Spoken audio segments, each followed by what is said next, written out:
You think the zombies are going to kill you. Wrong. The zombies are a distraction. You can outrun a slow one. You can hide from a fast one.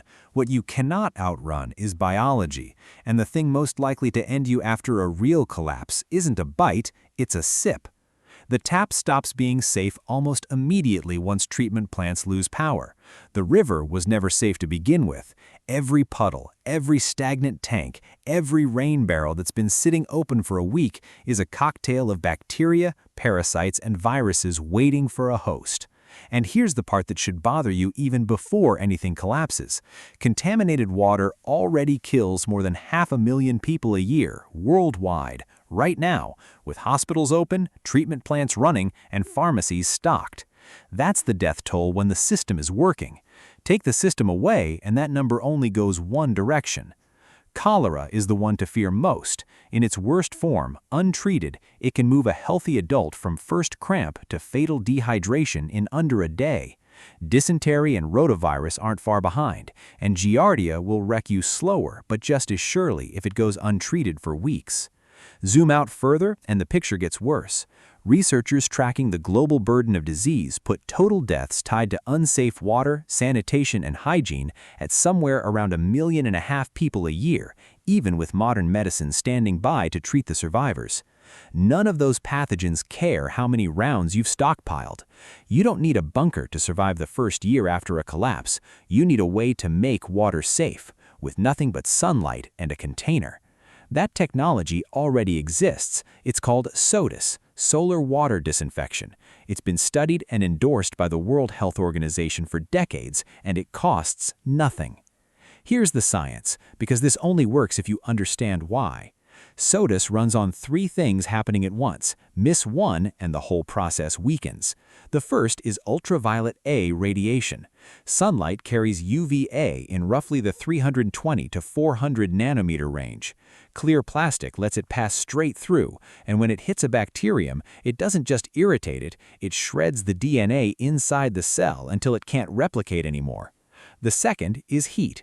Once the water itself reaches somewhere around 50 degrees Celsius, about 122 Fahrenheit, the kill rate jumps because the heat weakens cell walls and lets the UV punch in deeper. That's called thermal synergy. The third is the one almost everyone skips: oxygen. Before you set a bottle out, you shake it. That dissolves oxygen into the water, and once UV light hits oxygenated water, it generates reactive oxygen species, which attack pathogens from the inside in a way plain UV alone can't match. Done correctly, all 3 together can knock bacterial and viral counts down by 99.9%, in good conditions even higher. That's not a guess, that's documented, repeated lab and field result. What it will not do is filter out dirt, and it will not touch heavy metals or chemicals. It makes water biologically safe. Nothing more, nothing less. Hold on to that distinction because it matters later. Let's start with the version of this you can run with absolutely nothing. Call it the scavenger version, because that's exactly what it is. First, the bottle. You need clear PET plastic, the number 1 inside the little recycling triangle stamped on the bottom. A clear soda bottle works, a clear water bottle works, a green bottle does not, a brown bottle does not. They block too much of the UV you need. Glass is out too for the same reason. And keep the size down, 2 liters at most, because in anything bigger, the light can't reach the center of the bottle before it's absorbed. The deeper rule underneath that number is depth, not volume. Once water sitting in front of the sun gets much past about 10 centimeters, roughly 4 inches, UV starts dying off before it reaches the far side of the container, which is exactly why a flat 2-liter bottle works and a fat 5-gallon jug does not. Second, the prep. You're scavenging, so the bottle is probably filthy. You don't have soap, and that's fine. You don't need it. Drop in a handful of sand and a splash of water, shake it hard, dump it, repeat until the inside squeaks clean. Peel off the label completely. Any adhesive or paper left behind blocks light exactly where you need it most, so scrape it with a rock if you have to. Third, if you don't have paint, you can still build a heat collector out of dirt.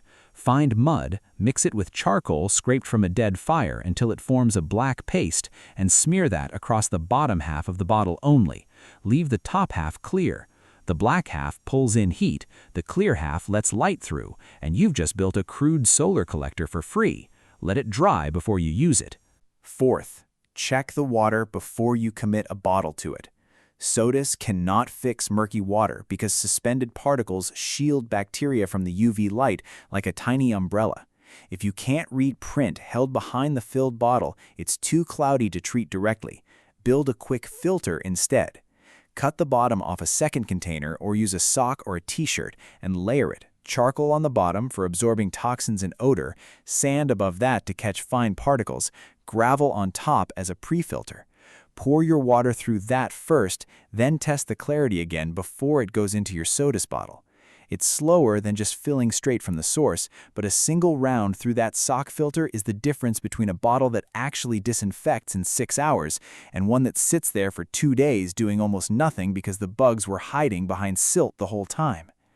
Fifth, exposure. Fill the treated bottle 3/4 full, cap it and shake it hard for about 20 seconds to load it with oxygen. Then top it off completely and seal it tight. Lay it flat, mud-blackened side down against the ground or a dark surface, clear side facing the sun. From full sun through about half cloud cover, 6 hours is enough. Once the sky goes solid gray or it's raining on and off through the day, don't trust a single afternoon. Stretch that out to a full 2 days, running it through the next day if you have to. And once a bottle is out, leave it there. Don't bring it in at night thinking you'll finish the job tomorrow, because the damage already done to bacterial DNA isn't undone by sitting in the dark, but starting and stopping repeatedly gives some organisms a chance to repair themselves between sessions. Set it and leave it. Now, the version of this for when you actually have a base, time, and a few supplies on hand. Call it the survivor version, because this is about efficiency, not improvisation. Standardize first. Get yourself a real stock, something like 20 bottles, 1.5 liters each, all the same size, all clear PET. Check every one for scratches or clouding because scuffed plastic scatters UV instead of letting it through cleanly, and a cloudy bottle goes in the scrap pile, not the rotation. Plastic does degrade under constant UV exposure, so plan to replace bottles every 6 to 12 months rather than running the same ones for years. Next, optimize the heat side properly. If you have access to high-heat matte black spray paint, coat the bottom 60% of every bottle, leaving the top exposed and clear. Set them on a reflector tray, a sheet of aluminum foil, polished metal, or an emergency mylar blanket, angled to bounce extra light back up into the clear sides. It won't double your output, but it reliably adds a few extra degrees to the water temperature, and every degree closer to that 50-degree threshold matters. Then build a rotation so you're never standing around with empty bottles and no water. Split your stock into batches and stagger them through the day, filling one set early morning, another mid-morning, another early afternoon, so that by evening you've got multiple full batches finishing in sequence instead of one giant 6-hour wait with nothing in between. Run the math on 20 bottles at 1.5 liters each, and you're looking at 30 liters of capacity in the system at any one time. Cycle that stock once a day, and you've built a steady daily supply for several people with 0 fuel and 0 electricity spent. Storage matters just as much as treatment. Once water is disinfected, move it into opaque, dark containers, jerry cans, or anything that blocks light, because leaving treated water sitting in clear bottles under sunlight or heat invites regrowth far faster than water kept cool and dark. If you have access to ordinary household bleach, 2 drops per gallon afterward gives you a cheap backup layer of protection on top of what the sun already did. Now for the limitations, because this is where people get hurt by overconfidence, not by the method itself. SODIS does nothing for turbidity. Murky, silty, algae-thick water has to be filtered first, every time, no exceptions. SODIS does nothing for chemistry either. Lead, arsenic, mercury, pesticide runoff, anything leaching out of an old industrial site upstream, none of that is touched by sunlight because the entire mechanism is biological, breaking DNA and cell walls in living organisms, not breaking chemical bonds in dissolved metal or synthetic compounds. You can make that water perfectly free of bacteria, and it can still poison you slowly, year after year, with no taste or smell to warn you. If you're anywhere downstream of a factory, a mine, or old farmland soaked in chemical fertilizer for decades, treat the biological risk with SODIS and assume the chemical risk is still there, untouched, waiting for a different solution entirely. Weather is the next wall. Field studies generally put the cutoff around 500 watts per square meter of solar intensity for the process to work reliably within a normal exposure window. Below that, during long stretches of heavy cloud or genuine rain, the process slows dramatically, and stacking multiple short, weak exposure days on top of each other is not the same as one strong one. If you're somewhere that's been gray and wet for days straight, fall back on boiling or chemical tablets instead of gambling on the sun showing up. Last, respect the container.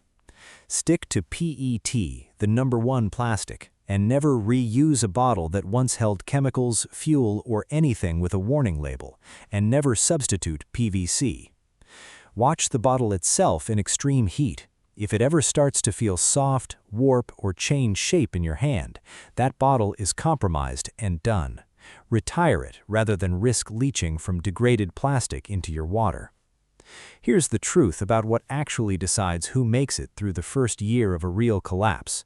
It isn't the loudest gun in the group. It's whoever still has working kidneys, because they're the one who never stopped paying attention to what they were drinking. SODIS scales from a single scavenged bottle in your pack to a full array feeding a dozen people, and it turns the one resource nobody can take away from you, sunlight, into a weapon against disease. But none of this does you any good sitting in your head. Tomorrow, find a clear bottle, fill it, shake it, set it in the sun, and watch it work. Understand it now while it doesn't matter yet, so it's already second nature on the day it does. Prepare right. Live free.